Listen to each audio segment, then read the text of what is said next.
All right, so we're working on a 2017 Ram 1500. This one's got 3.6 V6, and the alternator isn't charging right now. So I've already done the diagnostics on it, and I know it needs the alternator. So we got ourselves a brand new alternator. I believe there's two options for amperage. I can't remember, to be honest with you, whether this one's, I think there's 180 and 220 maybe. I could be wrong, but I'm 99% sure there's two options depending on the application. So we've got our alternator, and I'm going to show you how to change it. First thing you're going to want to do is undo the battery. So we'll get some tools and go ahead and get started. All right, so grab yourself a 10mm wrench or socket and ratchet, undo your negative terminal. And the reason we take this off is just because we have a positive cable that's off the alternator that's charging the battery, or maintaining the battery rather, is that's going to be live if we leave this hooked up. We don't want that in case it touches a ground engine block or the chassis somewhere. Could short out, blow a fuse, start a fire, you know. So unhook that, start. Okay, so I think what I'm gonna try to do here is take the fender liner out, and that's probably gonna give me some room to get in behind there. So you're gonna have the alternator's main power cable and also another plug, which runs the sense wire. Basically tells the alternator how much it needs to be charging based on the battery voltage. So I'm gonna start by taking the wheel off, remove the fender liner, and take a look back there, see if we can get the plug off of it. Okay, so got the wheel off. I can see the alternator in behind this strut tower here on the frame. And just to give myself some more room and light, I'm gonna go ahead and take this inner fender liner out. So to do that, we've got a bunch of 8mm bolts that we're gonna take off. And there's also some plastic Christmas tree style clips that hold the liner in as well. I believe there's 3 of them. Yeah, 1, 2, and 3. So we'll go ahead, take these 8mm bolts out, and there's also 2 more 8mm bolts in the back here that we'll take out.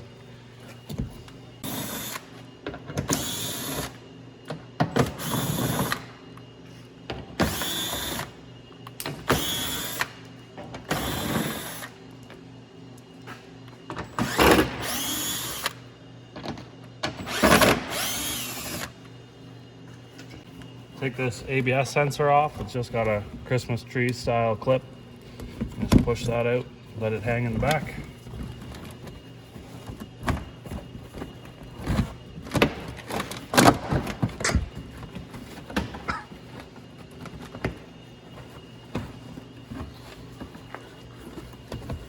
These clips usually put up a fight. You can try to use a trim tool to take them off.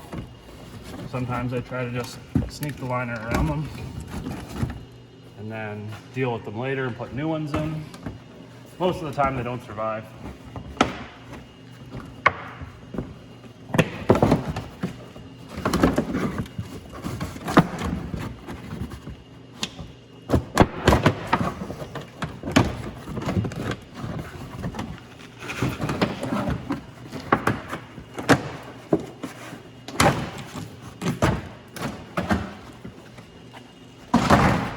So now we've got that off, you can see the wires for the alternator.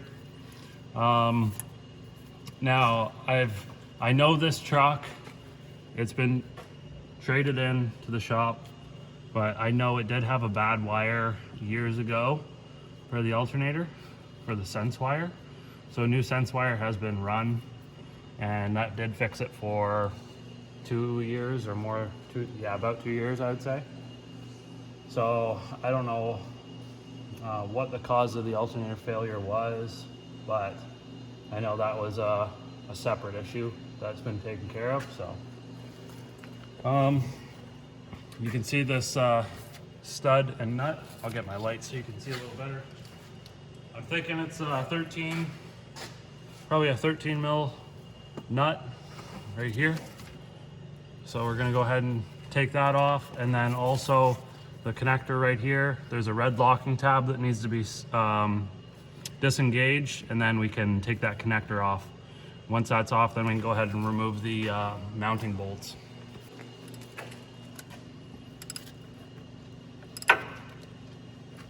I feel like this is gonna break.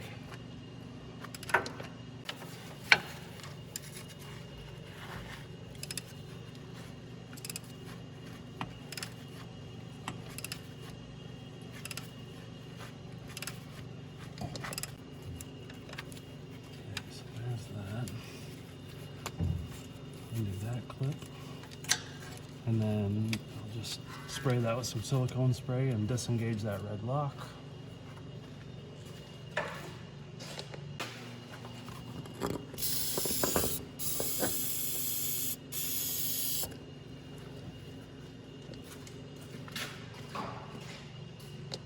So the reason that I spray that connector, or any of these connectors for that matter, these red locks here, you get a lot of dirt and stuff in the connector, and they're just a pain to get off. Like, they get stuck real bad. So that's why I spray the silicone spray on there. It gets in there, disturbs some of the dirt, and makes the plastic slide easier on each other. So I find, like, usually it'll make it at least 50% easier to get that red locking tab to come undone. Then usually I'll try to use like a flathead screwdriver or these seal pick tools and try to wedge it in there.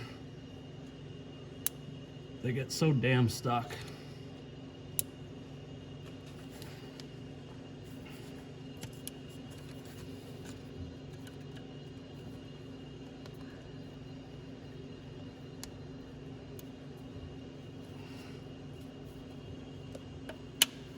That.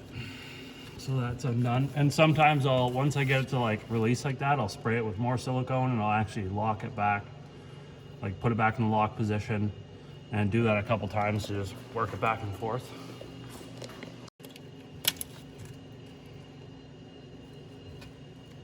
Okay, yeah. So that's off now. So we've got our electrical connectors off. We're ready to actually take the alternator off now and swap it out.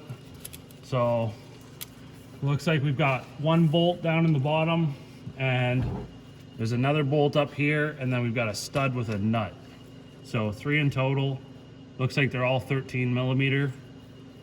The bottom one's probably going to be the most difficult, I would say. I'm not sure if I need to take this stud out or not. By the looks of things, there might not be enough of clearance between the alternator and the frame.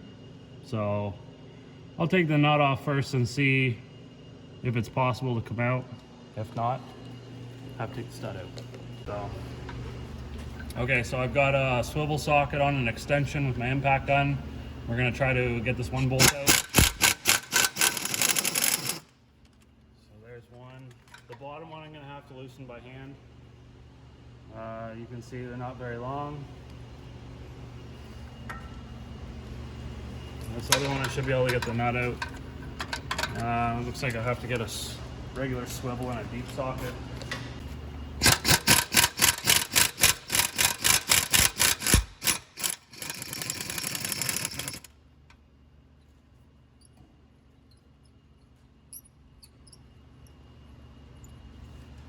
I'm scared that that stud's gonna snap. Yeah. Working at Toyota, I've had a few of them snap in half, and they're not fun to try to change, especially if they break off near the end and then you can't get the component out. Then you're trying to fight with the damn thing. But we'll see. Let's go this way.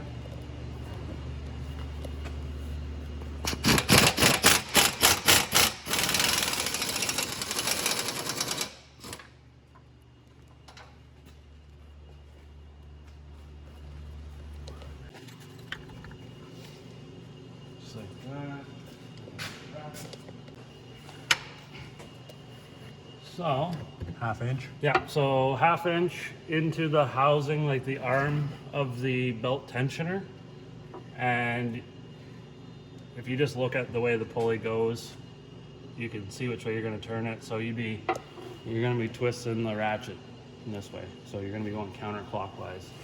And that's going to relieve the tension off of the belt. And then you can go ahead and remove the belt from the alternator or one of the pulleys. Sometimes it's easier like to take the belt off of a pulley that doesn't have an edge on it, just a flat surface pulley. So anyhow, got that. Get it completely off. Yeah, it's pretty damn close. So I'm gonna lower the truck back down. We can see whereabouts that's coming out. So is it gonna come out? Oh yeah. Okay, so we did not have to remove that stud. Just tip the alternator down and out. And then we got to figure out a way this is going to come out.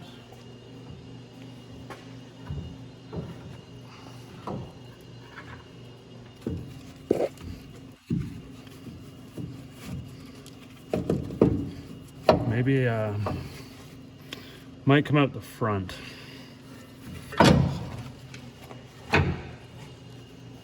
Lift it back up. Okay.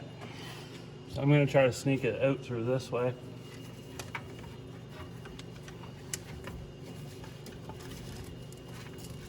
Just like that.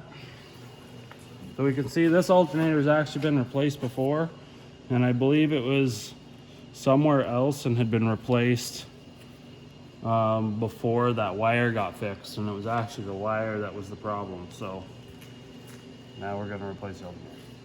Okay. So I did not pay attention to which way I rotated this to get it out, but I know it sits in there like that, so I'm just gonna go ahead and throw it in.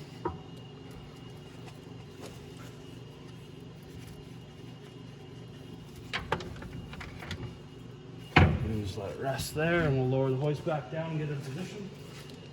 Okay. So reach in here and grab this thing.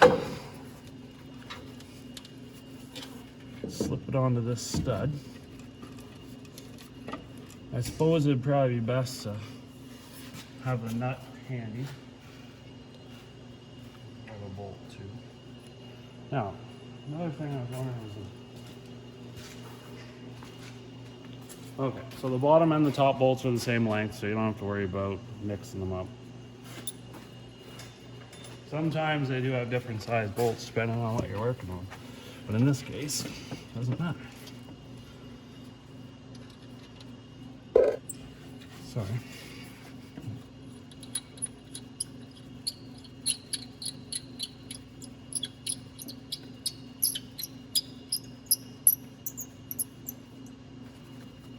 Now there is sort of like a locating sleeve, I suppose it is, on the housing that slips into the head. And I'll show you on the old alternator.